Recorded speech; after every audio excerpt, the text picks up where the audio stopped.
Committee of Adjustment meeting for this evening. We're going to get started. So welcome to Aurora's Committee of Adjustment meeting. I will start by introducing the committee members and staff. I am the chair for this evening. I'm normally the vice chair, but I'm the chair this evening. Grace Harris is away, and my name is Tom Plamondon. To my left, your right, is David Mango. To my immediate left is Roy Harrington, and to my right is Hank Gossard. The Secretary, Treasurer, and Planner this evening is Marty Rokos, and we have a planner from staff and a recording secretary from staff here as well. For each application that will be considered tonight, the following process will occur. I will briefly outline the purpose of the applications, and then the applicant or agent will then be given an opportunity to make a presentation. However, one is not required. It is the applicant's decision whether they wish to speak or let the application proceed on the merits of the information as received. Following any initial comments from the applicant, I will invite members of the public who have an interest in the application to come forward and address the committee. Those members of the public who wish to speak must clearly state their name and address and sign the corresponding request for notice form. I believe they're up here on my left on the table in front of you. After completing the form, please hand it to the Secretary Treasurer. Each individual may speak only once on an issue, and once discussion has commenced in respect of a motion, no further presentations shall be made. This is a public meeting. It is being audio and video recorded. Your name, address, comments, and other personal information are being recorded according to the Municipal Act and the Municipal Freedom of Information and Protection of Privacy Act. This will help our town clerk prepare accurate minutes and to create a record that is available to the general public, including the town's website. Questions about this collection should be directed to the town clerk.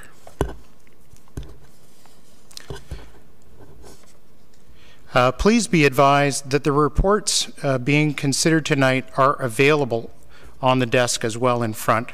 Should you wish to receive notification of decisions of tonight's meeting, please complete the appropriate form. Owners and agents will automatically be notified. Please ensure that all questions and or comments are directed through me as the chair, and if relevant, I will request the appropriate person respond. It should be noted that the applicant will be given the opportunity to respond to any question or comments should the committee feel that it is appropriate. So tonight's meeting will now commence, and I'll ask members of the committee if there are any declarations of pecuniary interest. Seeing none, thank you.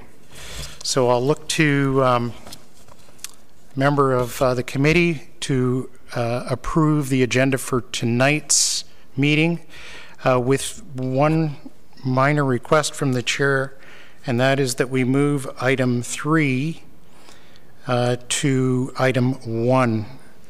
That is the minor variance application MV 2018-07 A and B. So do I have a motion? Also move. Thank you. And second? Seconded. Thank you. All in favor? Thank you very much.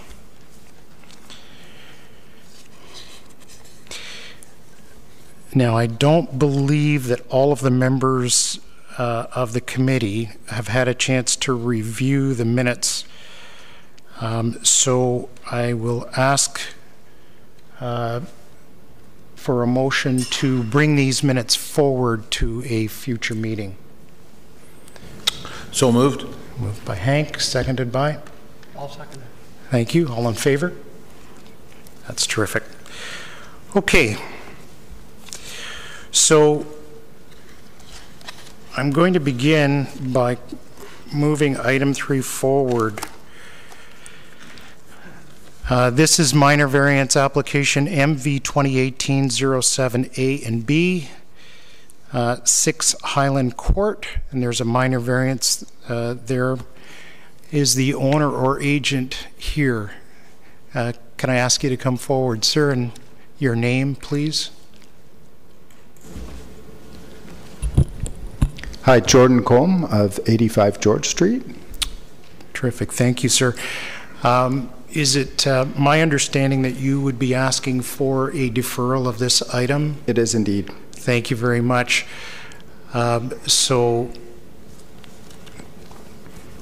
this item can be deferred to a future meeting. I believe you've asked that you have a meeting with staff to look at making some changes to your application. That's correct. And hopefully bring it back next month. Very good. Yes, indeed. Thank you. So would I need a motion to defer? Thank you. So I'll look to the committee for a motion to defer this item to a future meeting. Also move to defer. Thank you. Is there a seconder? Hank? Thank you. All in favor? Thank you very much. Thank you.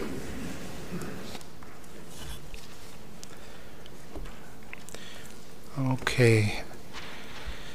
So we'll now move to item number 1 on your agenda, which is minor variance application MV 2018-01A through C, and this is 95 Eric T. Smith Way. So we have a number of applications here. So the purpose of application MV 2018-01A, the applicant is seeking relief from the provisions of zoning bylaw 6000-17 as amended respecting to allow reduction in minimum lot area. The property is in a business park exception E-BP subparagraph 349 zone. Section 10.2 of the zoning bylaw requires minimum lot area of 1 hectare. The applicant is proposing to construct a 6-story hotel with a minimum lot area of 0.81 hectares, thus requiring a variance of 0.19 hectares. Application MV 2018-01B, the applicant is seeking relief from the provisions of zoning bylaw 6000-17 as amended respecting to allow increase in the maximum building height. The property is in the same zone. Section 10.2 of the zoning bylaw requires maximum building height of 13.5 meters. The applicant is proposing to construct a 6-story hotel with a building height of 23 meters, thus requiring a variance of 9.5 meters. The applicant is also seeking relief, 2018-01C, is seeking relief from the provisions of zoning bylaw 6000-17 as amended, respecting to allow reduction in parking spaces. The property is in a business park exception E-BP 349 zone. Section 5.4 of zoning bylaw requires 1 parking space per room plus 10 parking space per 100 square meters devoted to public uses for proposed hotel use. 161 parking spaces therefore required. The applicant is proposing a variance to the required parking rate for these uses proposed to allow 113 spaces, thus requiring a variance of 48 parking spaces. Departments and agencies circulated. Planning division, no objections. Building division, no comments. Engineering division, no objections subject to condition. Operational services, no comments. Central York Fire Services, no comments received.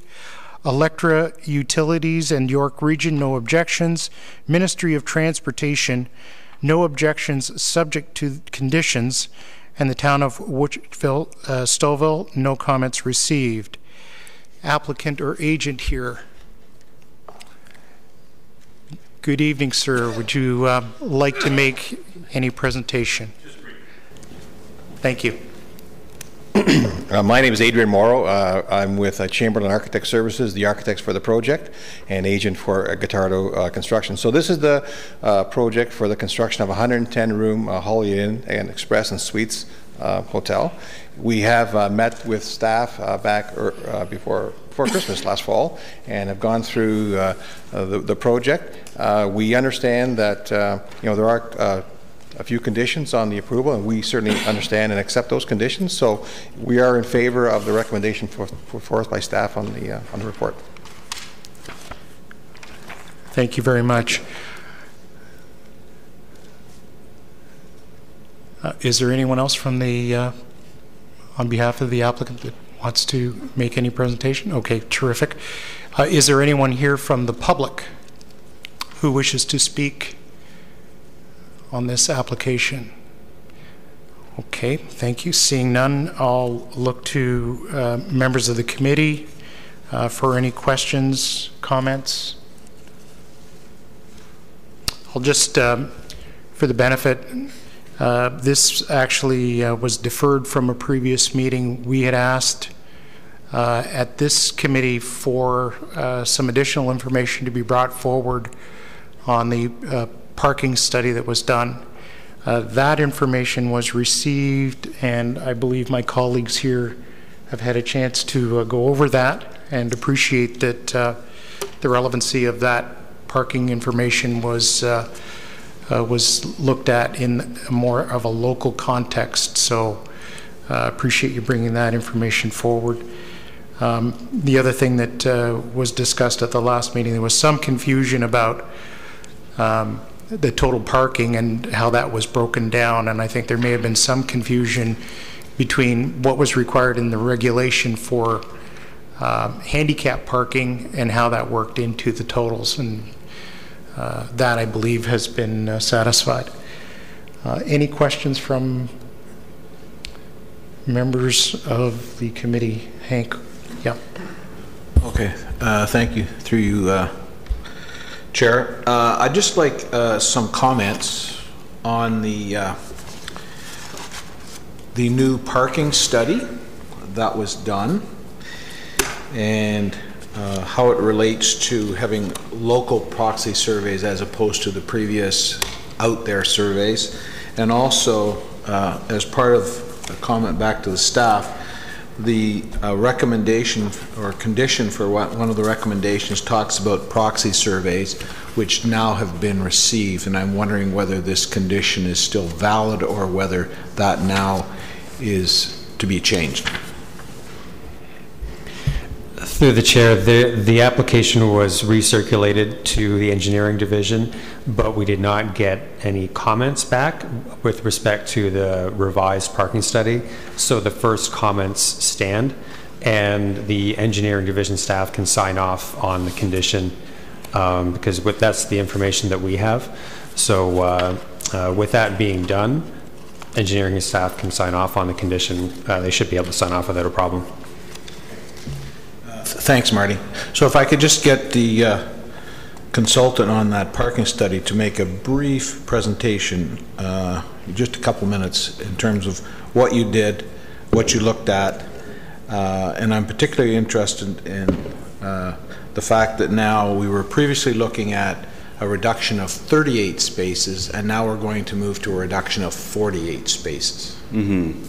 So good evening. My name is Kenneth Chen. I'm from Lee Consulting. Under direction of my staff, we prepared this report for submission.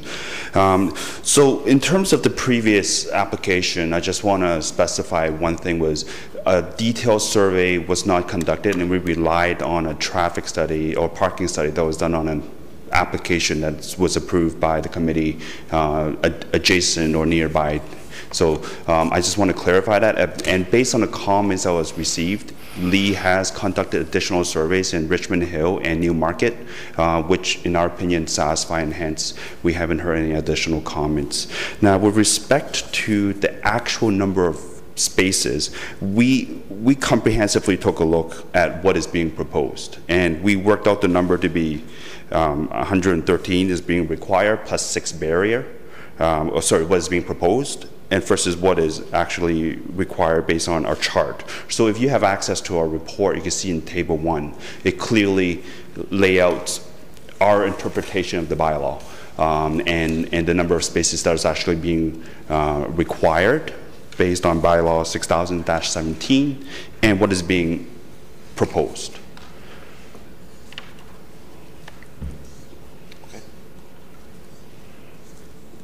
And therefore, the variance that's in front of you today, Mr. Chairman, is what is based on that table, and the GFA and the number of suites. Okay, so it would seem to me, looking at the chart, that the town of Aurora's requirements are relatively high compared to adjacent municipalities, in particular those to the south of us. Would that be a fair statement? Well, now you could refer to Table 2 on Table 4, on page 4 of my report, which spoke to that. Yes and no. Town of Richmond Hill has the same rate based on that particular application. So I don't want to say yes, but in general, there is this public component that we want to emphasize on, and that's where really is pushing us beyond what is really required, or in our opinion, what is sufficient. Because of this, I believe it's 500 square meters of meeting rooms is triggering this additional 50 parking spaces, which in our opinion is a bit excessive for this particular use. Holiday Inn Express, they're not a full-fledged conference room or conference space. In addition to that, they actually put the pool considered to be public space, so you need to provide parking for it. The lobby is public access space, you need to provide parking for it. So in our report, we really looked at it and saying this is this people going to the hotel using no one is driving to Holiday Inn to swim in their swimming pool. It's not exactly the type of use that we would anticipate as being what we call a primary driver. So as such, it's our opinion that the number of suite or number of room is a fair enough assessment.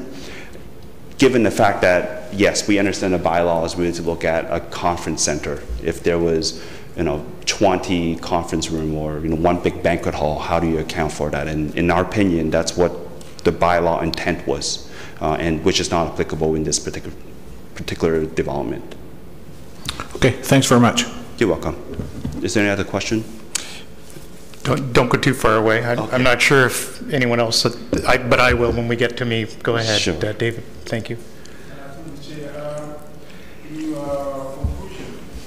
You indicate that you're not expecting people from outside to come to those conference rooms, or whenever there's a conference.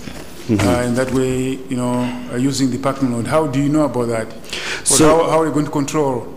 Yeah, so if the site plan, I was just trying to see if there's a site plan. You can see the conference room. They're actually very tiny. They're roughly, I think, 600 square feet each.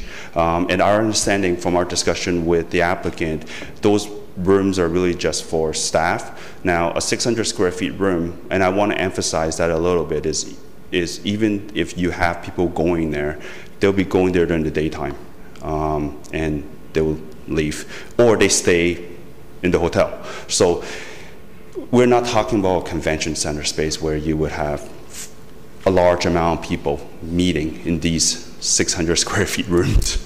Yeah, so that's one emphasis of when we look at the site plan, we make that determination. So approximately how many people do you think will be in those rooms? Let's say the largest of the ones you have. How many approximately? Yeah. I do not. 10 people? That would be beyond my specialty. I could ask the architect. He could speak to that.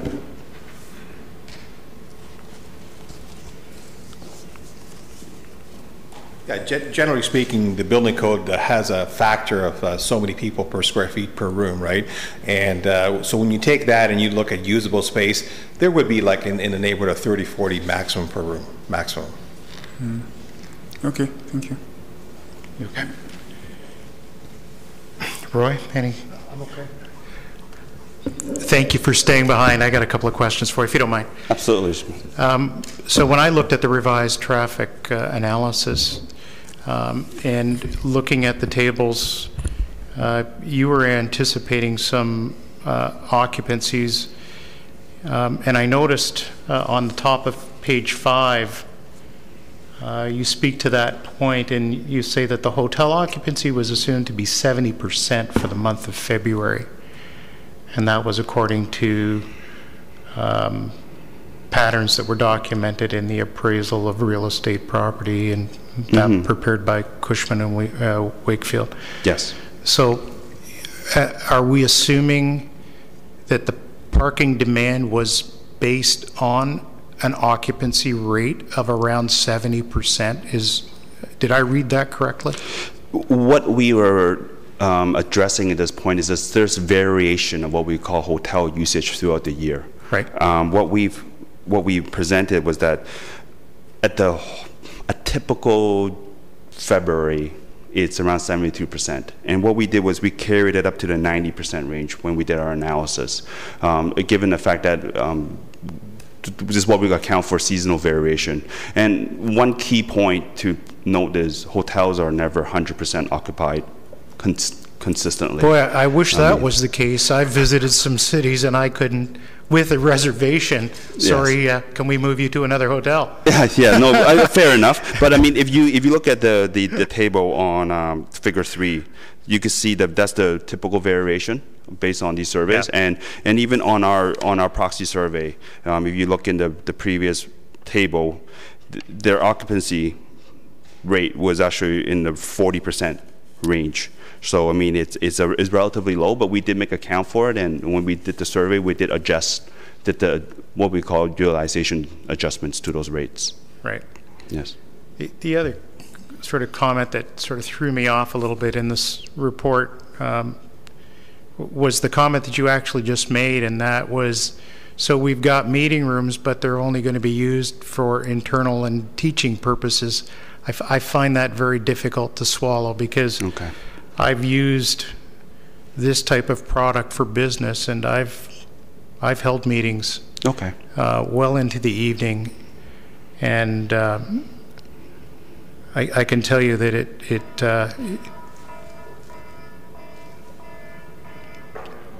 okay. Just hoping it wasn't some serious alarm going off. Thank you for mentioning that. And so I am sure that if there was a business reason for someone being there who needed some meeting room space, that would be certainly made available, and would certainly, in some cases, involve guests who are not staying in the hotel. So that is the reason why the municipality puts in a requirement for parking for those types of spaces. It's not to go over and above, it's to account for it. So I'm assuming that, and again, maybe the architect has some more knowledge than I, but I would assume that space could be used very effectively for outside meetings, and it would be booked through the hotel. Yes, sure. And the other one that I've got, it might be for the architect. I'm just curious what the staffing for this particular hotel might look like in terms of numbers. Okay, on staffing, I wouldn't really know, but I would probably give a range of 20 to 25 at any given shift. Okay, now you have, of course, it's a 24/7 operation, right? So that's it. There is a lot of training that happens. Okay, so I think the important part to understand is that how these hotels work, right? So as was mentioned, these are not fundamentally a conference hotel. The meeting rooms become sort of a space that you use to try to sell your guest rooms. That's really what it comes down to, right? So it's not their primary service to go out and look for banquets, weddings, meetings, right? So really, it's an amenity that the hotel would like to have, but it's really not their core business by no means, right? So what ends up happening is that obviously, you know, the guests of the hotel that require a room would use those spaces, right? But it was mentioned before that how they work is that they work on the off hours at the hotel. So, typically the hotel guests by, 7:30 to 9 o'clock, they're gone. The meeting happens during the day, and the guests come back at night. So there's certainly an overflow of working back and forth. One important thing to understand is that, as representing the client base, they want to make sure that they have a hotel that works well. The last thing you want is a hotel that has no parking and the guests are upset. Not only are the clients concerned, but so is Holiday Inn as well. So we have a pretty good model that they benchmark, and this requirement that's, by the Township of Aurora zoning bylaw is a little bit unique. And the fact that we were asked to apply that to the pool area was a little bit unique. That we had to apply it to the exercise room was a little bit unique. And to the public area, that's a little bit unique, right? So that's what the report talks about. There's these sort of anomalies that bring it in that are really not there. They just happen to be written. That's how the bylaw is written. And a lot of times these bylaws don't represent some new business model called the limited service hotel. So you have these things all coming together, right? But like I said, the benchmark here is that you have a national brand that says we want to make sure that our guests have enough rooms, right? And that's what the thing is. And it's like we do a lot of hotels. This is one of our core businesses, and we're seeing the rates of guest rooms in Mississauga has dropped down to 0.5 per room. That's where we're at, because not every guest room has a guest. Not every guest room comes with a car, I'm sorry, right? There's a lot of transit, there's a lot of other things. So I think we're suffering with a little bit of some older zoning bylaw influences, right? And I just see that that's kind of where we're certainly, we would not be proposing something which as a business venture would not work. Yeah, thank you. Okay. Thank you for providing that information. The other thing that I will mention as chair, there was a letter of concern that was brought forward by Greg Dell and Associates, and I'm wondering if the applicant saw that letter. There was a letter that was actually addressed to the town, and I'm wondering if yes, we've seen the letter. You've seen the letter, yes. Okay. I don't know that there was anything in that letter that you haven't addressed, but for the benefit of, I wanted to just make sure that you had seen it, members of the committee had seen it. Okay, all of my questions have been answered, so I am going to look to the committee for a motion on this application. Through you, Mr. Chair, I have one more question. Go ahead, please. And it's simple. In terms of the definition of public use, where does staff parking fit in? Is it part of that public use? Well, maybe you should be asking staff that one. I mean, as far as, I don't think there's a special requirement for staff in the parking calculation. I bring it up because in some cases where you do have, food service and that kind of thing, you can add to the staff numbers. But you're right, I think it's a question of there is turnover in terms of when they are on site and when they're not. Like cleaning staff are going to be there during the day, not for the most part when the guests are. I would imagine in the evening it's skeleton staff. There's probably 2 at the front desk in this particular hotel, and maybe some maintenance people floating around. I'm seeing heads shaking, nodding there. Am I right, or have I got that right? Is that what you're getting to? Well, I was trying to understand the definition, which obviously would be part of the bylaw or whatever. We have this need for public spaces, so I'm trying to understand, would staff parking be part of that public spacing? Well, let me answer it this way. If we had no public space in the hotel, then we would have 1 space per car. That's what your bylaw asks for. Okay. Yeah. Thank you. Okay. So again, I think, Hank, were you going to bring a motion forward, or David? David? Chair, I move that the 3 applications be approved, subject to the 3 conditions in the staff's report. Do we have a seconder? Seconded by Hank. All in favor? No opposed? That carries. Thank you very much. Thank you for your presentation and your response to questions. Appreciate it.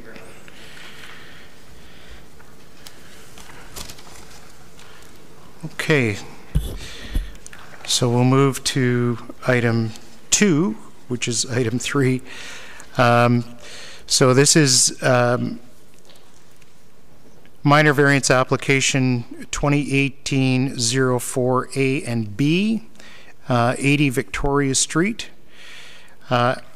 So the purpose of application MV 2018-04A, the applicant is seeking relief from the provisions of zoning bylaw 6000-17 as amended, respecting to allow increase in driveway width. The property is in a detached third density residential R3 zone.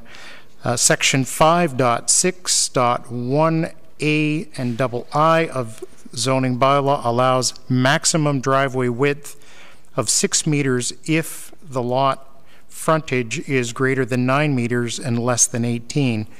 The applicant is proposing a driveway width of 7 meters, thus requiring a variance of 1 meter. Minor variance application 2018-04B. The applicant is seeking relief from the provisions of zoning bylaw 6000-17 as amended, respecting to allow a reduction in the interior side yard setback. The property is in a detached third density residential R3 zone. Section 7.2 of the zoning bylaw requires a minimum interior side yard setback of 1.2 meters. I'm going to deviate from the staff report here a little bit because this has been changed. Okay, so now I have a official revised one rather than my scratched out one. The applicant is proposing to construct a detached garage which is 0.6 meter to the southerly property line, thus requiring a variance of 0.6 meters. I'll stop there for 1 second and just make sure that members of committee have that correction. Do you want to just go over that one more time? Yeah, I'm going to, again for reference, I'm going to read what was in the original staff report that we received, which was amended. The original staff report that you have in front of you, gentlemen, the applicant is proposing to construct a detached garage which is 0.1 meter to the southerly property line, thus requiring a variance of 1.1 meters.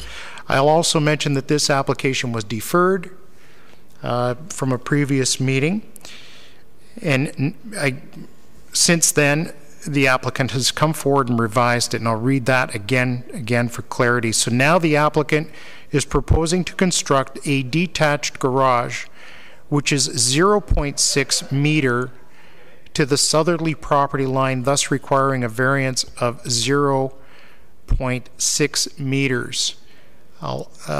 Do we have a copy of the revised site plan? Can we put that up, please, just so that we all know that we're on the right page there? And while we do that, departments and agencies circulated, pardon me,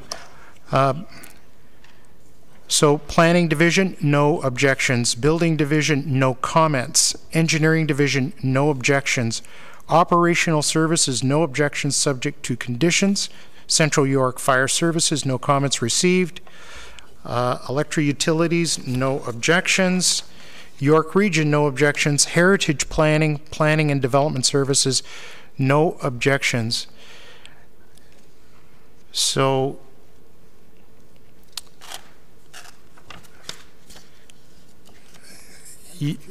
yeah, I'll just, again, before the applicant comes forward,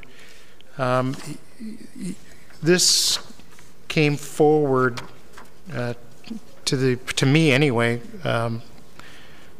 I guess I saw it 2 days ago, and was curious as to what was happening there. So I'll ask, and I understand that there have been some discussions on this one between the applicant and staff. So is the owner here? And maybe what you can do is, because we didn't see this until, some of us haven't seen it, so we're getting this tonight kind of on the fly. Yeah. There was some concerns, if you will remember, with the original application that came in. Yeah. And you've obviously done some work here. So if you wouldn't mind, are you the owner? And if you are, we both are. All right. So my just wife. Your names and. My name's John Meehan, 80 Victoria Street. I'm Patricia Scholes, 80 Victoria Street. Thank you. Go ahead. So basically, what happened is we got deferred the first time. So we went back and talked to the planning department, had a bit more in-depth conversation as to what would be acceptable. And this is kind of where we got to. Basically, I don't use meters very often, but it was 4 feet, and we brought it down to 2 feet to allow the water, worst case scenario, water to go by. My argument originally is that the driveway is 10 feet wide. I wanted to put an 8-foot garage door, and it made it very difficult to get a car into that driveway. The idea of the garage being so far forward is because I didn't want to lose all the backyard space with it being further back, and create kind of an eyesore. Our property is side, there's properties that kind of come in all directions on our location, so the further we brought it forward, the nicer the lot would look, in our opinion. I do have a confirmation from my neighbors. I don't know if you want to see that, just a sign that they both have seen this. And, sure. Is this the which neighbors? This is both. This is a south and north. So basically the two people that would be affected by it most. Okay, thank you. With the updated, the 2-foot setback. Right. Nothing else you wanted to add to that? For this part, no. Okay. So, terrific. If you want to just grab a seat, and we'll ask if there's anyone here from the public who wishes to speak to this. And seeing none, I will look to members of the committee if there are any questions or comments. I know this did come to us before. I think we had a fairly robust discussion on the issue around how close it really was to the property line and where the water was going to go, and I think a few members of the committee expressed some concern. So it looks like you've made some attempts there to address that, and I noticed that the comments from staff have not changed since, so I'm sure that they see that as an improvement. Any comments from any member here? David, go ahead. I think this question will be to the staff, maybe just confirmation. So previously you had 3 variance applications, and now you have 2. One which has been removed, or which is not there, is about the eaves projection. Does it mean this now doesn't apply? Through you, Mr. Chair. That's correct. Through the revised preliminary zoning review, since the garage was shifted to have a larger setback, the eave projection no longer required a variance because it falls within the permitted projection in the bylaw. Yeah, okay. Okay, thank you. Roy, go ahead. Pull your mic down forward. I'm confused. How close to the lot line will the garage be? I believe it's 2 feet. 2 feet. What did the building department have to say about that? The main concern was water.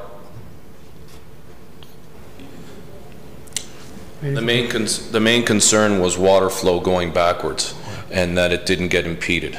The location, if you can see that there's a kind of a stone patio behind there, that used to be the existing garage, and it was knocked down, and it was right on the property line. So I guess it's just kind of a conversation where we're just allowing the water, because it's an old lot in an old part of town. It really wasn't designed for a garage in a different location. Did the term combustible construction or non-combustible come up in your discussion? No, it did not. Woo, that's pretty close to the lot line if it's frame. Yep. Okay, okay, the building department will have to issue the permit. Pardon me? It'll be up to the building department to issue the permit. Okay. Thank yeah, you. I'm fine with that. Thank you. Hank? Through you, Mr. Chair. So I just want to revisit. So when I look at the schematic now, and I do consider that a schematic, so that is what the final product is going to look like in terms of your yard, your property. We've got the sidewalk, there's a concrete pad, back to the garage, and the part behind the yellow, that's where the garage used to be? Okay. That's where it was. Okay. Yeah, it's a stone patio. Okay. Basically on top of a concrete pad. Okay, so what I saw when I was in there the other day, and you weren't home, but your dog was, staring at me. Yeah. So that slabs back there, I guess that's what they are. That's the old foundation for the garage? Yeah, and I guess he poured concrete on top of it and laid, random stones on top of it. Okay, okay. So my question now becomes, there's a fairly steep gradient between your property and the one to the south. So how is that going to be addressed in terms of the eaves and the drainage that will be coming off the roof? Okay, so basically I'm going to do a French curb the whole driveway. I am also going to put in between the small addition on the back and in between the garage will be poured concrete as well. So the whole slab, the driveway and everything will be one pour. So the water can go down one side around the building and the other side. The eaves troughs will be in the back, draining onto the deck, the stone deck in the back. Okay. Okay, thank you. And the only other comment I have is I read in, I don't know if it was in the staff report or your comments, they talked about a vegetation barrier to the south. Now, I did not personally see that you had a vegetation barrier that screened you from your neighbor to the south. Would that be a correct statement? There is not one, no. Okay, okay, thank you. There is a bamboo in the fence, that's it.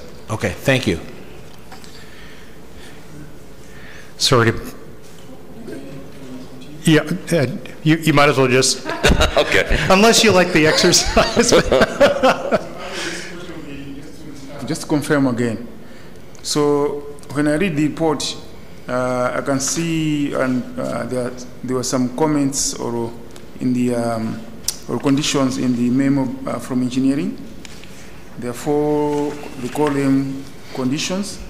I'm just wondering whether those were satisfied and that's why you didn't bring them forward.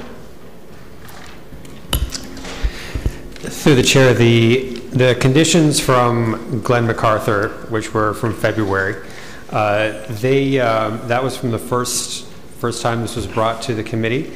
With the revised drawings, Glenn again had another comment. He revised those comments. He sent an email, which I believe is in the report dated April 2nd, saying that that the revised submission satisfies the conditions. So I included both that and the original conditions just for context to show which conditions were being satisfied. Okay, thank you. So there are some conditions there. Have you seen the revised staff report? Are you familiar with the conditions that are now there? The splash pads on the back for the drainage for the water was really the only one that I saw pertaining to the garage.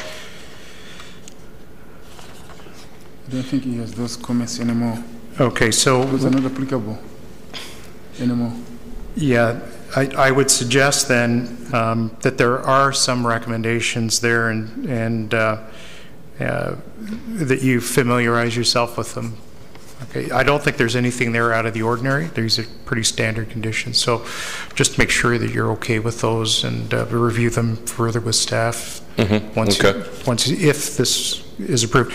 Yeah, when I was there too, I didn't get the dog, but I had to wander around, and that concrete pad that's there now is a pretty substantial chunk of concrete. Are you taking that out, or is that going and then something new going down? The one behind where I proposed the garage?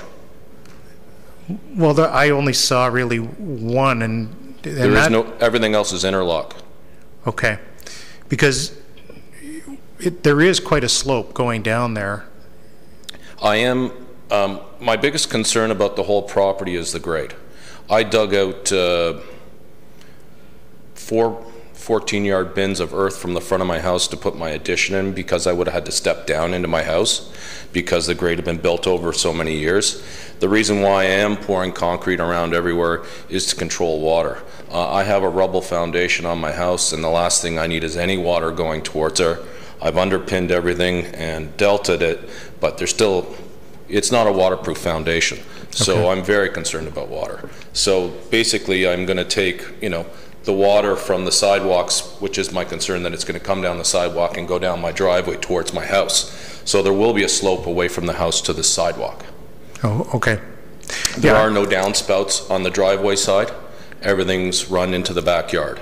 Hey, I noticed that your neighbor there to the south of you, he's taking all of the water off that sort of northwest corner down the side, and then he's actually taken it quite a ways away from his dwelling towards the back of the property. And I guess, you know, it's I'm thinking it looked like about 4 or 6 inch diameter weeping pipe there. So I have the same thing on my property. Yeah. Yeah. I think, you know, that moving it where you have, I think, has addressed the immediate concerns that were expressed in the last meeting. So thank you. That's all I have, and I'll look to the committee for a motion.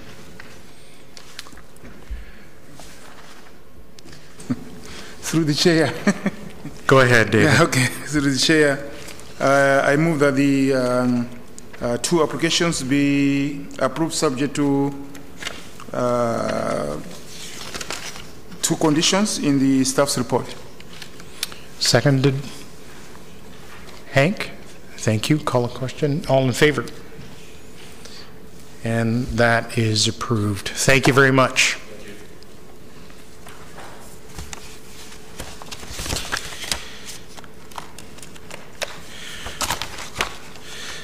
The next application we have is 98 Offord Crescent, and these are minor variance applications 2018-08A through E.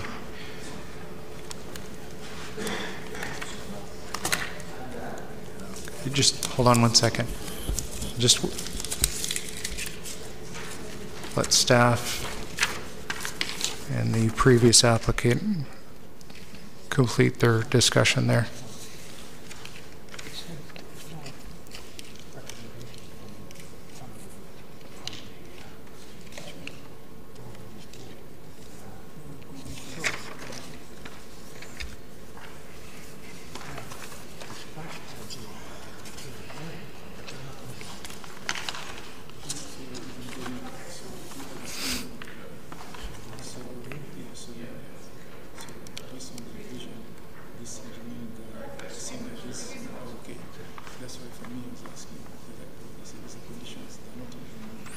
Okay. MV 2018-08A. The applicant is seeking relief from the provisions of zoning bylaw 6000-17 as amended to allow construction of a single-family dwelling in the Oak Ridges Moraine Zone lands. The property is in an Oak Ridges Moraine countryside area, C-ORM zone. Section 14.4.3I of zoning bylaw specifies no development or site alteration shall occur on Category 1 and Category 2 lands without an amendment or relief of the zoning bylaw. The applicant is proposing to construct a detached dwelling unit within Category 1 landform conservation area, thus requiring relief from this provision of the bylaw. MV 2018-08B, the applicant is seeking relief from the provisions of zoning bylaw 6000-17 as amended, respecting to allow construction of a single-family dwelling in Oak Ridges Moraine Zone lands. The property in question is in the same countryside area CORM zone. Section 14.4.1 II of zoning bylaw states net developable area of site that has impervious surfaces shall not exceed 15% of the total site area within Category 1 landform conservation area. The applicant is proposing impervious area of 21.27%, thus requiring a variance of 6.27%. Application MV 2018-08C. The applicant is seeking relief from provisions of zoning bylaw 6000-17 as amended, respecting to allow construction of a single-family dwelling in Oak Ridges Moraine Zone land. The property is in the Moraine countryside area CORM zone. Section 14.4.1 I of zoning bylaw states net developable area of site that is disturbed shall not exceed 25% of the total site area within Category 1 landform conservation area.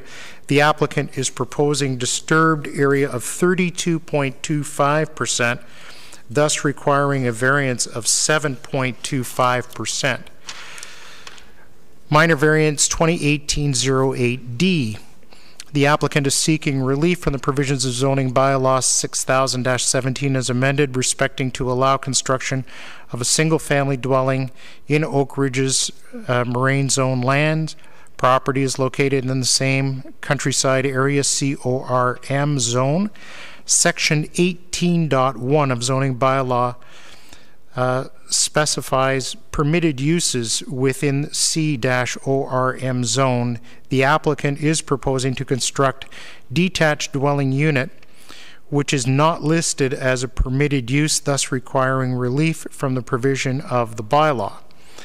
Minor variance 2018-08E. The applicant is seeking relief from the provisions of zoning bylaw 6000-17 as amended, respecting to allow construction of a single-family dwelling in Oak Ridges Moraine Zone lands, again located in the Oak Ridges Moraine countryside area CORM zone. Section 18.1.3 of zoning bylaw states that no single residential dwellings and related accessory uses on existing lots only be permitted through minor variance of rezoning. The applicant is proposing to construct detached dwelling unit on, I'm going to insert there, and related accessory uses because that's what that section speaks to, on existing lot, thus requiring a variance. I hope you don't mind if I added that because that's what that section refers to and it wasn't in the original text. Departments and agencies circulated. Planning Division, no objections subject to conditions. Building Division, no comments received. No objections from Engineering Division. Operational Services, no objections subject to conditions. Central York Fire Services, no comments received. Electra Utilities, no comments received. York Region, no objections. Lake Simcoe Region Conservation Authority, no objections subject to conditions. Applicant or agent. Pardon for the long-winded review of your application, sir. Go right ahead. Yeah, good evening, Mr. Chair and committee members. My name is Shen Shuzhang, architect, the agent for the application. So basically we need the variance because the lot is located within the Oak Ridge Marine countryside area. So, and we understood that the development impact on the environmental is a concerns from different departments and the agency. And we actually tried to, we discussed with environmental expert, we discussed with the civil engineer who look at the briefly the grading plan and the septic design. We also discussed with Lake Simcoe regional conservation authority. So we know that we need to address those issues like no impact development. We basically located the new residential dwelling within the existing footprint. There is existing one-story dwelling unit which has a gross floor area around 300 square meters, and then we replaced it with a two-story building that has a GFA of just over 400 square meters and with garage. And we understand we need a permit from the Conservation Authority. We actually have already done a natural heritage evaluation. That concluded that no significant impact onto the environment. We have already submitted that to the planning department for review. And we understand also that the condition to, if the application is approved, the condition like grading plan need to be reviewed and approved by both the engineering department of the town and the Conservation Authority. And then we are actually we will not remove any trace. We located the building and the driveway on the existing location. But we know we are going to submit an arborist report to the city to the town for review and approval. So that's what I like to say. And another thing is we also talked to the neighbors, and none of them have any concerns, and one of them has already signed a supporting letter that I have already submitted to the committee. Thank you. I will assume that the only other two people who are sitting here are probably the last application that will be coming forward and really don't have anything to say on this one. All right. So there is no one here from the public, which is a good thing, I suppose. I'll look to members of the committee if they have any questions for you. Hank, please go right ahead. Okay, through you, Mr. Chair. Three questions. Number one, the current size of the house versus the new one. The current size is how large, square footage? Currently is around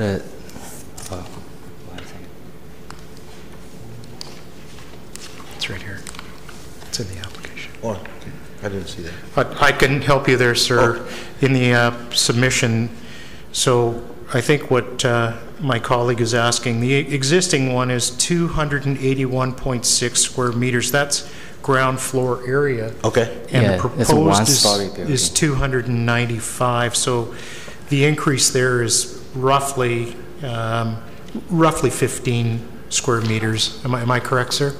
Yes. But then the new house has a second floor as well. Yes, that's the reason the footprint action is reduced. Okay. Yeah. I understand. Fine. Okay. My second question, actually, it's a staff issue more than anything else. When I read the comments from York Region, it seems to me that there's also a condition in there which talks about the need for a hydrological study that shows water balance can be maintained in the future.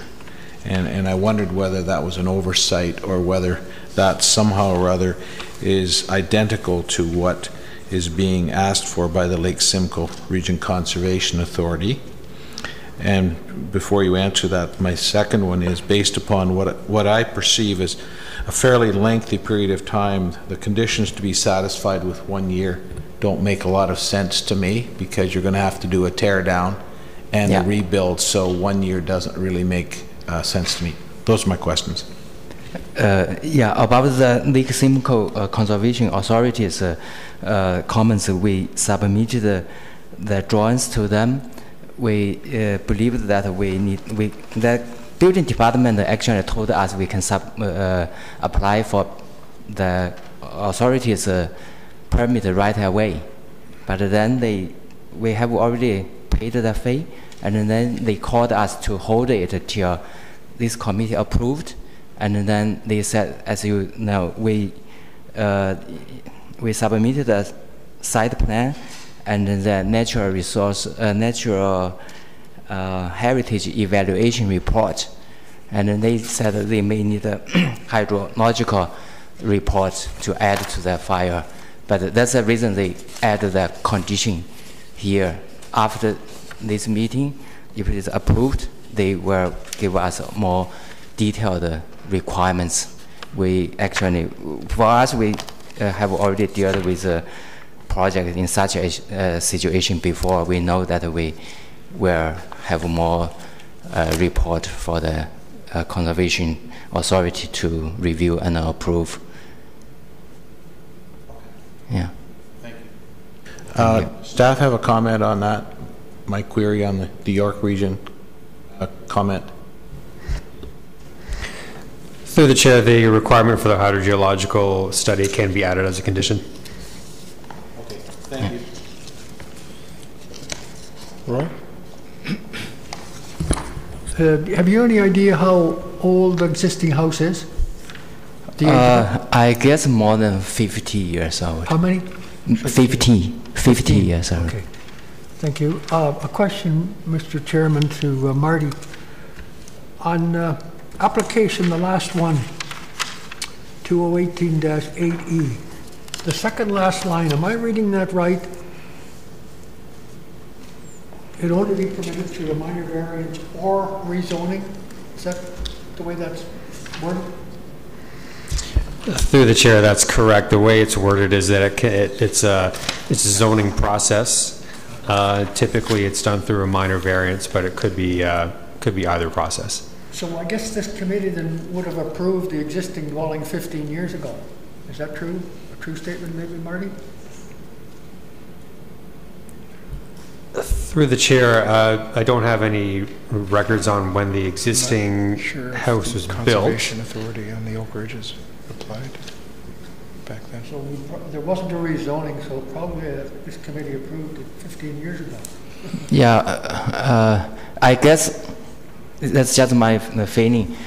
Maybe it was approved, and then the bylaw amended, and the building department staff told me that now if we don't have any variance application approved, no residential dwelling is allowed, because before, for a while, the dwelling was allowed, and then that is deleted. And I guess maybe at that point, the previous owner applied for rezoning to allow the residential dwelling. And then currently, we had a staff zoning review report, and in their interpretation, residential dwelling is not allowed, but can be relieved with a minor variance application like this. I think maybe the question is probably more maybe when the original home was built, maybe it was 15, maybe it was 20 years ago, and I don't know that the policies of the Oak Ridges Moraine were as strict at that point in time. And I'll look to staff. I know I've run into this situation where the policies came into effect post the original development that occurred on the site. Through the chair, I thought that I heard 50 years, but regardless of how old the house is, yeah, you are correct that the Oak Ridges Moraine Conservation Plan, it goes back to 2001. And the zoning non-compliances were identified by the building department. So if there was anything that that didn't comply, it would have been caught at that point. Right. And what we are dealing with today is this application, not the original structure. Thank you. Yeah, that's what I thought too. 2001, the conservation. So 2213-78, it would have the same comment in it, that it has to be through a minor variance or a rezoning, right? That would be also in 221378, the previous zoning bylaw? Through the chair, the previous zoning bylaw was amended after the Oak Ridges Moraine Conservation Plan was put in place to implement that and put that into the bylaw. So it still had that bylaw number as amended, and that was to implement the conservation plan was one of those amendments. Yeah, got you. Thank you. Just for clarity, then, did you have any follow-up on that, Roy? Are you okay?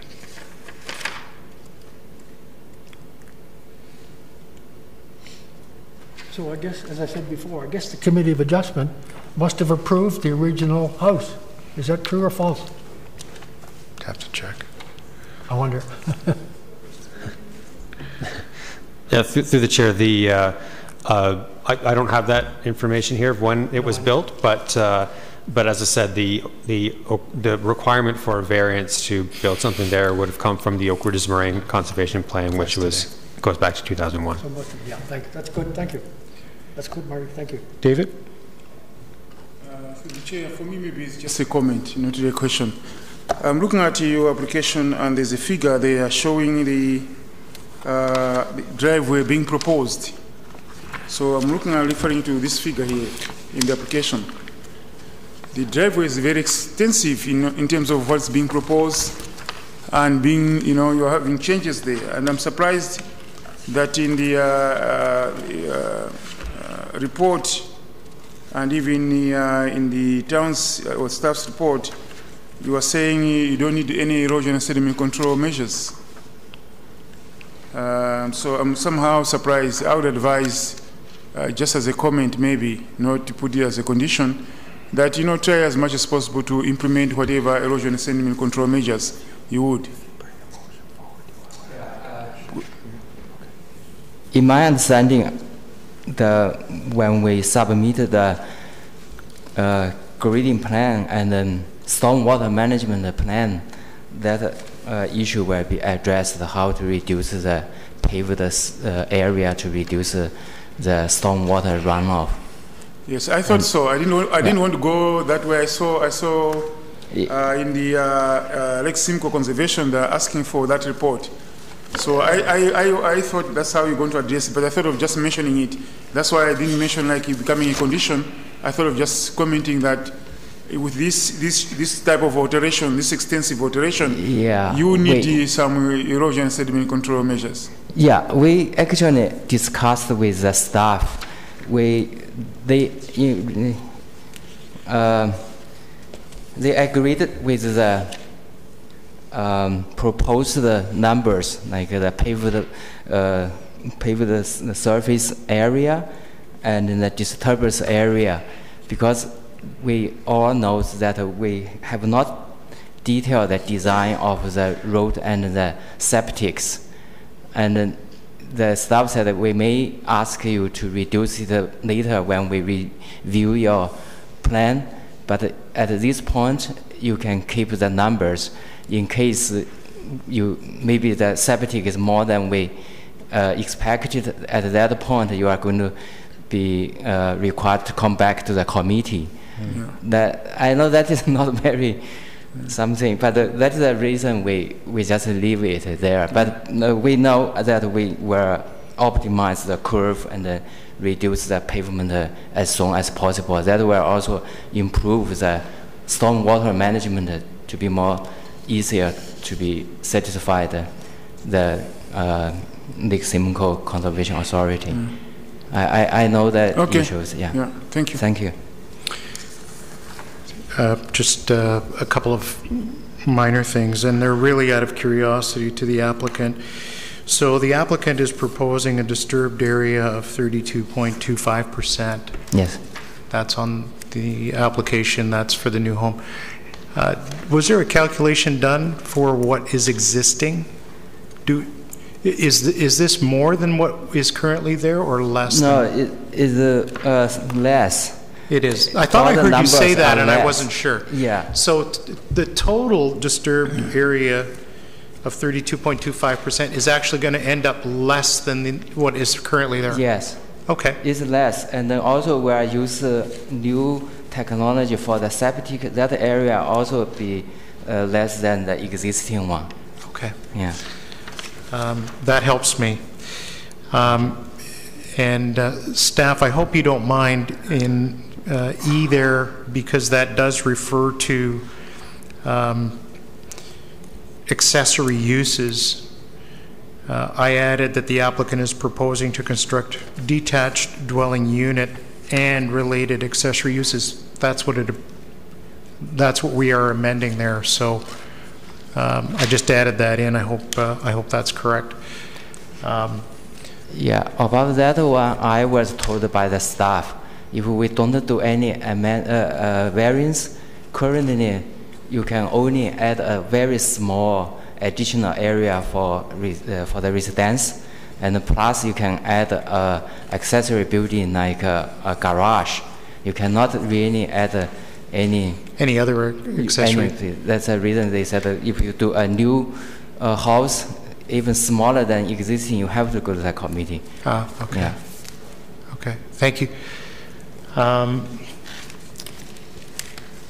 I think we're all good, and I believe Hank mentioned an additional condition to be added, so I'll look perhaps to Hank for a motion on this one. Okay, through you, Mr. Chair, I'd like to recommend approval of the 5 applications subject to the conditions provided by staff, with the one addition relating to the York region, which refers to the hydrological study.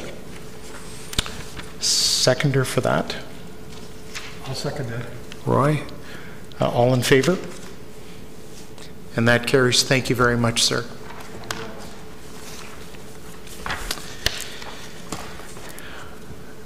Okay, item 6. This is minor variance 2018-09A through D, 25 Westview Drive. Purpose of application 2018-09A. The applicant is seeking relief from the provisions of zoning bylaw 6000-17 as amended to allow the construction of a detached garage within a minimum vegetation protection zone. The property is located in an Oak Ridges Moraine Natural Linkage NL-ORM zone. Section 14.1.3I of zoning bylaw specifies that no development or site alteration shall occur on that portion of a lot that contains a minimum vegetation protection zone without an amendment to or relief from the zoning bylaw. The applicant is proposing to construct a detached garage within a minimum vegetation protection zone, thus requiring a variance. MV 2018-09B, the applicant is seeking relief from the provisions of zoning bylaw 6000-17 as amended to allow the construction of a detached garage within a Category 1 landform conservation area. The property is in an Oak Ridges Moraine Natural Linkage NL-ORM zone. Section 14.1.3I of the zoning bylaw states that no development or site alteration shall occur in a Category 1 landform area without an amendment or relief from the zoning bylaw. The applicant is proposing to construct a detached garage within a Category 1 landform conservation area, thus requiring a variance. Application MV 2018-09C, the applicant is seeking relief from the provisions of zoning bylaw 6000-17 as amended to allow a detached garage. The property is in an Oak Ridges Moraine Natural Linkage NL-ORM zone. Section 17.1 of the zoning bylaw specifies the permitted uses within the NL-ORM zone. A detached garage is not a permitted use. The applicant is proposing to construct a detached garage, thus requiring a variance. MV 2018-09D, the applicant is seeking relief from the provisions of zoning bylaw 6000-17 as amended, respecting the minimum height of an accessory building. The property is in an Oak Ridges Moraine Natural Linkage NL/ORM zone. Section 4.1.2 of the zoning bylaw permits a maximum height of 4.5 meters for an accessory building. The applicant is proposing to construct a detached garage with a height of 5.2 meters, thus requiring a variance of 0.7 meters. Departments and agencies circulated. Planning Division, no objections subject to conditions. Building Division, no comments received. Engineering Division, no objections. Operational Services, no objections subject to conditions. Central York Fire Services, no comments received. Electric Utilities, no comments received. York Region, no objection. Lake Simcoe Region Conservation Authority, no objections subject to conditions. And I know the applicant is here. Good evening. So do you wish to make any presentation, or would you like the committee to take it on its own merit?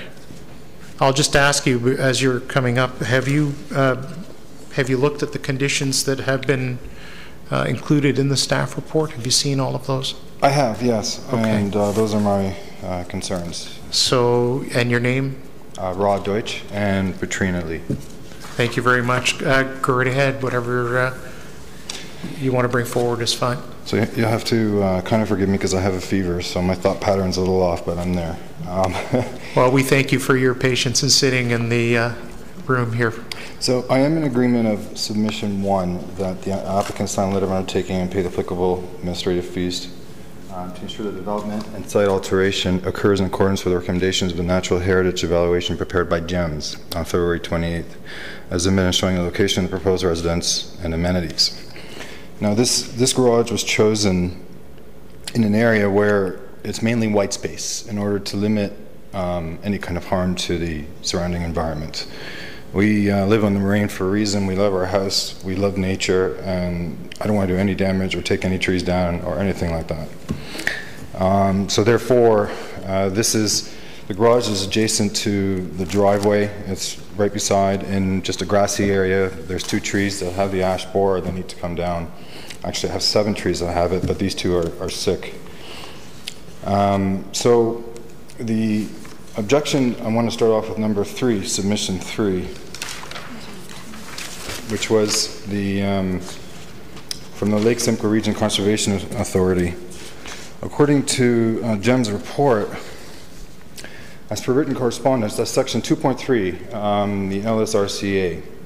As per written correspondence with Lake Simcoe Region Conservation Authority, planning staff dated February 5th, 2017, GEMS was informed that the property is not located within the lands regulated by the LSRCA. As such, the proposed development is not required to obtain authorization under Ontario Regulation 179/4/06. Oh, let me just stop you there. So just where are you reading from, just for clarity? So this is the scope, the Natural Heritage Evaluation, NHE, section 2.3. Okay, so we don't have that here. Oh, you don't? Yep. Yeah, I know the GEMS report is there, and that, yes, okay. Okay, page 3. Okay, have it. Thank you. Go ahead. I'm sorry. So based on that, I therefore ask that submission 3 be revoked. I also understand that the LSRCA has a $12 million surplus right now. I don't think they're in need of my $500. I'd rather use that for other purposes on my property. Or to plant more trees, was he? Exactly. If we're okay with that, I can move on to submission 2. So effectively what you're saying, if I understand, you're taking exception, or what you're not happy with is that, first of all, is the payment to the Conservation Authority for their fees. That's correct. And the second point is already outlined in submission 1. Okay, so all right, I'll make a note of that, and we're going to come back to that. But go ahead then. Okay. So submission 2 came from, I believe, Sarah Teenkamp, from Manager of Parks.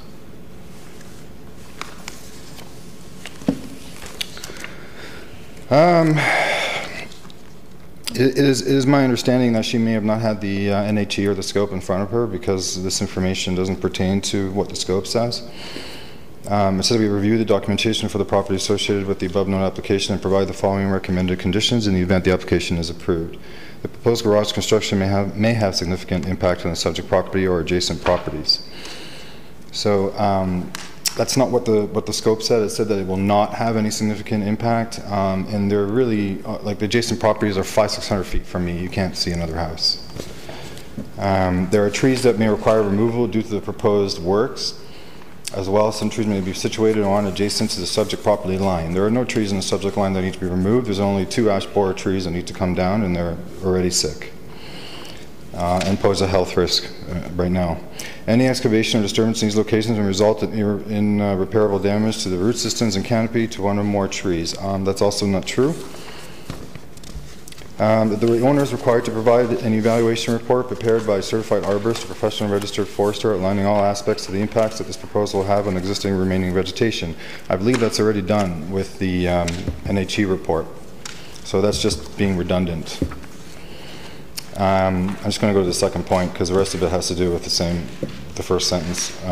Should be determined by the arborist forester, the trees and vegetation warrants preservation and protection, and the report should include a schedule of monitoring the ongoing site work through a series of scheduled site visits by the arbor forester during and post-construction to ensure the vegetation preservation measures remain in compliance through the project. Again, this was all in the scope. There's 2 trees that need to come down, and there's no further damage that's going to be done.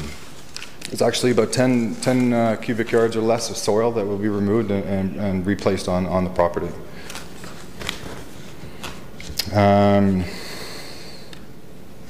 And so on. The rest of it basically has to do with the tree compensation policy and so forth. I will for sure be planting many trees, so there's no doubt there. And again, just to comply with the Aurora tree bylaw.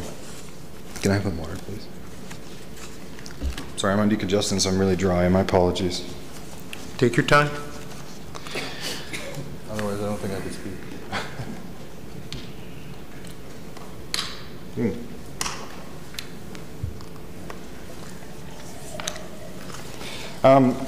So therefore, yeah, I believe that the scope, the NHE has covered many of the aspects and already stated that there will not be any effects to the environment with only the 2 trees that need to come down, and they already have the ash borer. Was it the recommendation of GEMS that they be removed because they are diseased? What do you mean? They had recommended that we remove the trees? Yes. The conclusions and recommendations on the scope, section 6. Would you have a version or a copy of the NHE in front of you? No, I don't. Is there any way to get it digitally, or is it too late? Okay. Or do you want me to put it? I can put it up here.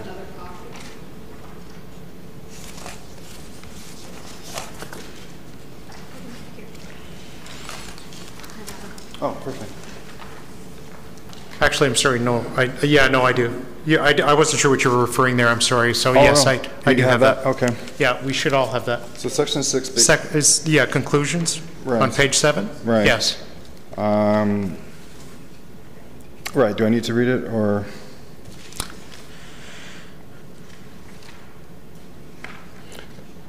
It's mainly grass with just 2 trees. I mean, I could have put it further in the forest, but I chose not to because I do not want to do any damage to the environment.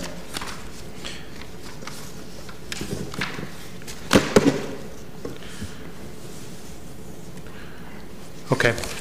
If you take a walk, if you take a walk right now in the Halls tract, there's about 100 ash trees that went down right off of Van Dorf and Warden, just north of there. The ash borer has been a pretty big problem in the area. I have about 8 trees that were affected by it. Yeah, it's been affected on Westview Golf Course as well. They've been taking them down. Yeah. And this was last summer. I mean, they should have, I've been waiting just for that reason to apply. Right. So, you know, otherwise I wouldn't have. Yeah. So in terms of the conditions that you have and recommendations that we're looking at here,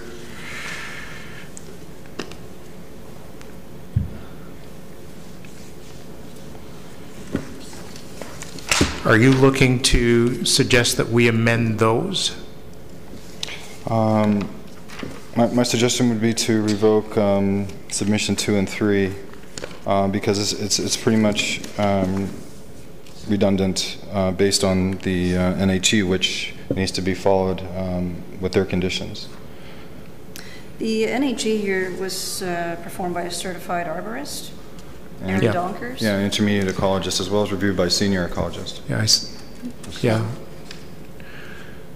So, so to have an arborist come out a second time doesn't make any sense to me. I believe there is, due to the size of our property as well, we're allowed to take down up to 4 trees a year. Mm-hmm. No, 8 to 10, but whatever. Yeah.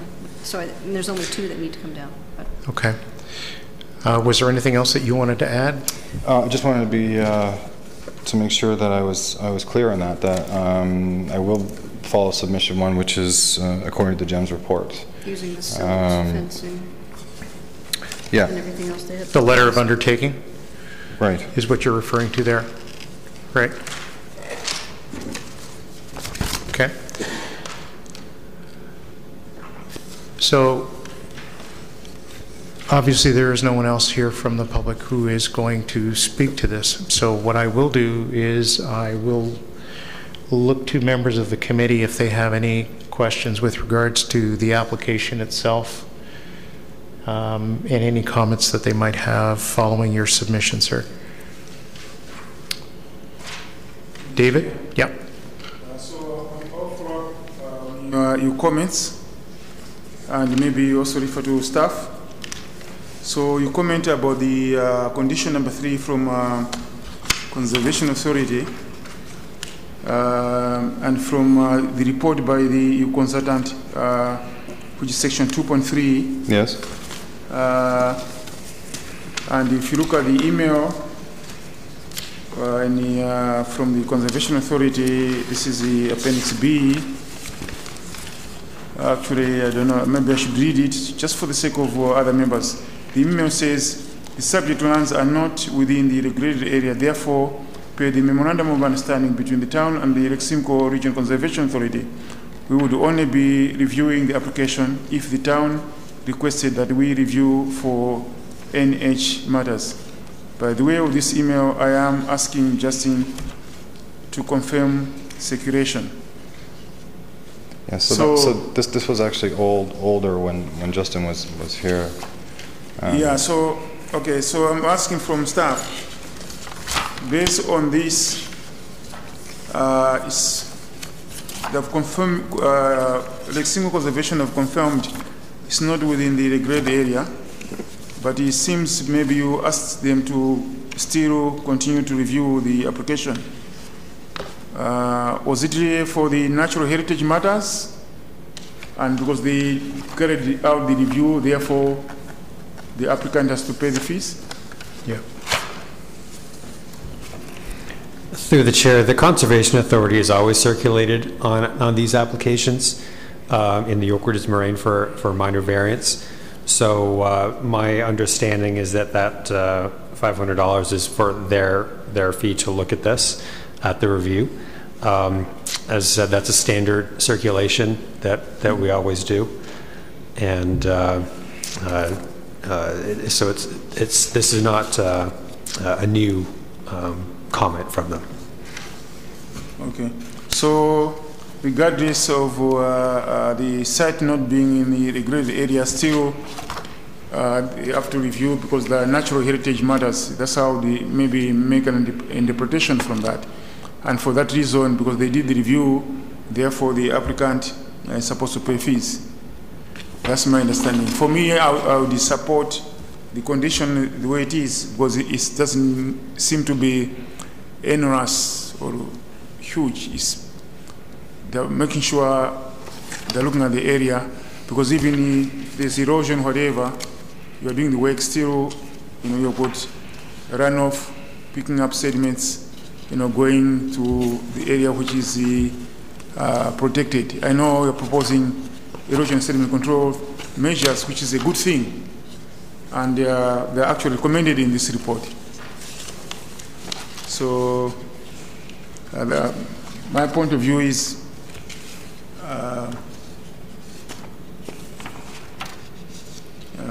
still this condition would be applicable, because basically it's protecting the environment. Yes. That's my one comment. I'm not, if it's policy, I'm not, totally an objection. I thought I would try, but,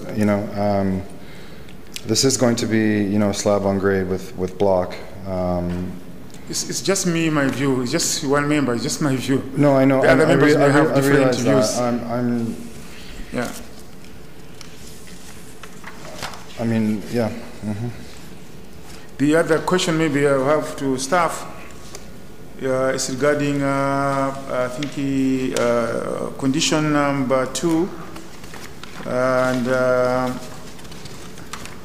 and also referring to the report, the conclusion, the first bullet point, where it talks about removing 2 trees on the property. Correct. And those trees are anyway in poor condition. Correct. So the question is, maybe to the town, if they say the trees are already in poor condition and they are being recommended to be removed, do you still ask the applicant to compensate for those trees, or what's the procedure? I think it's in a 1-to-1 competition. Staff? Through you, Chair. Mr. Chair, that's, I guess, the purpose of having the conditions there. That would be confirmed through those conditions. And I guess if I can maybe provide a little more detail, those are standard conditions typically provided from the manager of parks that apply to many minor variance applications. And I mean, it doesn't necessarily mean that you have to go out and have a brand new report done if the information is already, as you mentioned, provided within the NHE. It's just a matter of sort of having that condition there to provide, protection for the town, that as you move through the process, you're still adhering to, what's in the NHE, and the manager of parks would be able to confirm that that information is satisfied through the NHE, and you wouldn't have to do any additional arborist reports. That helps. Does that answer the question? Not clearly. So the applicant will still have to prepare those reports to clear these conditions. Through you, Mr. Chair, not necessarily. That would be determined through correspondence with Sarah Team Camp, who has the condition. Okay. I mean, the applicant, if I'm correct, so what I'm understanding from the applicant is that he's already taken some steps that would actually satisfy those conditions without having to go back and do it again.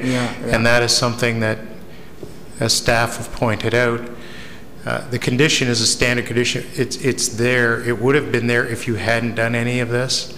But the fact that you've already, I'm not speaking for staff, but I'm just saying that there is some information that you've prepared that would be very useful in determining exactly what, if any, additional work would be required. That's what I was going to bring up anyway, and I believe that that's how it would be treated. Mr. Chair, if I may just clarify one thing that was mentioned earlier. The Conservation Authority, the question was about reviewing natural heritage matters, and they do review natural heritage matters, and that even if a permit isn't required, they do still look at that. So, okay, I'll You're okay. I'm going to hold back. I'll let the other members of the committee, if they have any questions or comments, to continue. Chair usually speaks last. Go ahead. Hank. Thank you, Mr. Chair. And I'm just going to reiterate what my colleagues have referred to and what staff have referred to, which is my understanding is that these conditions are not overly onerous for you. I think most of these conditions would probably have been addressed in the report that you've had prepared. And the LRSC, they actually reviewed that report. So the fact that they reviewed that report, in fact, in my mind, would suggest that the fee is warranted because they've actually reviewed your report. I'm okay with that. Okay. So I'm just repeating what my colleagues have said. And I don't think it's overly onerous, except it's $500, which could have gone either way. Yeah, I don't have a 500,000 yacht. I have a kayak and a canoe. Roy, any comments or questions? I'm okay. Okay, I was going to suggest to you that, in all seriousness, the 500 probably is not a negotiations point that we would have been able to address here at this committee in any event. So it's going to a good cause. It's fine. I actually appreciated your comments about it because you know, these are things that do come up and you kind of wonder, where do those numbers come from and what does it really cover? So I'm hoping that we've shed a little bit of light on that for you. I'll look to members of the committee for a motion on this application. Hank? I'd like to put forward a motion to approve the application subject to conditions as provided. Seconder on that? All in favor? No one opposed? That carries, sir. Madam? Thank you. Thank you very much for your patience and your indulgence on the proceedings for the evening. Tonight before midnight, or is that not applicable? Okay. The town will be in touch with you and will provide you with a copy of the decision, the official decision. Thank you very much. Thank you. New business and or general information. There was one thing that I was going to bring. Does anybody have anything? Just for maybe confirmation of the, I don't know, is Marty going to be our new treasurer, or what's the recruitment? How is the recruitment? What's happening? Through the chair, there is a replacement secretary-treasurer going to be coming. They were interviewing, I believe, last week for people to come in to fill that position, and they are working towards getting someone in as soon as possible. I don't know the timelines for that. I hope it's soon. And but they are working on that, and they have done interviews, and so they'll be replacing Justin with a new secretary treasurer, and I will just go back to being just a planner. Yeah. I have one item that I do want to bring up. Marty did confirm with me that the June 7th meeting, which is in the schedule because of the election, will be on the Wednesday, June the 6th. So everything that we see coming forward for that meeting will be referenced to June the 6th. If anyone has any problem with that date, please let staff know as soon as possible.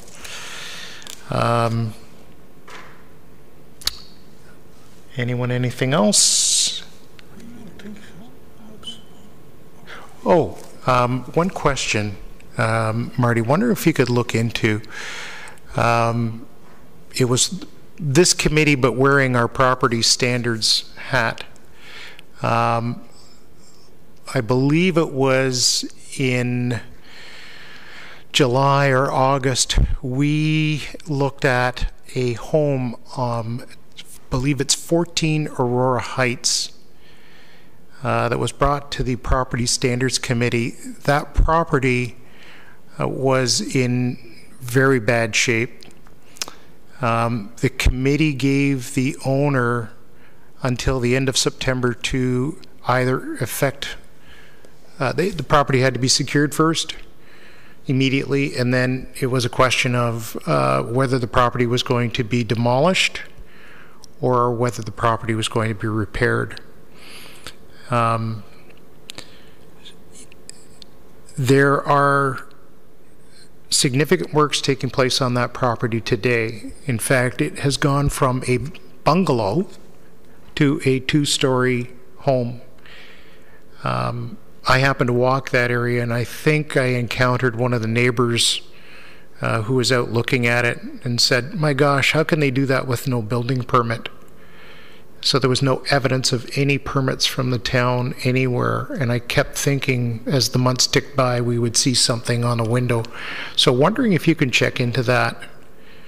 Sorry, Mr. Chair, can I interrupt? You can. I phoned the town and there's a building permit. Is there? For interior renovations and a second story. Ah! Well, thank you for looking into that. Great minds think alike, right? I did that also for my own street. There's work going on. Okay, so there is a permit issued for that? Yes. Oh, that's good. And they thanked us for calling. The building department did. Oh, good. Good. So, were they going to put that permit in the window, or? Oh, I did. I forgot to ask that. Yeah. Okay. A lot of people forget to display it. I drove by yesterday. It's not there? Yeah, there should be. Well, maybe let building know that the permit is. People do forget to display it. Yeah. Well, there are windows there that on the ground floor that they could certainly display it on. That's good. The one on our street, a neighbor called me. A steel beam was being transported into the house.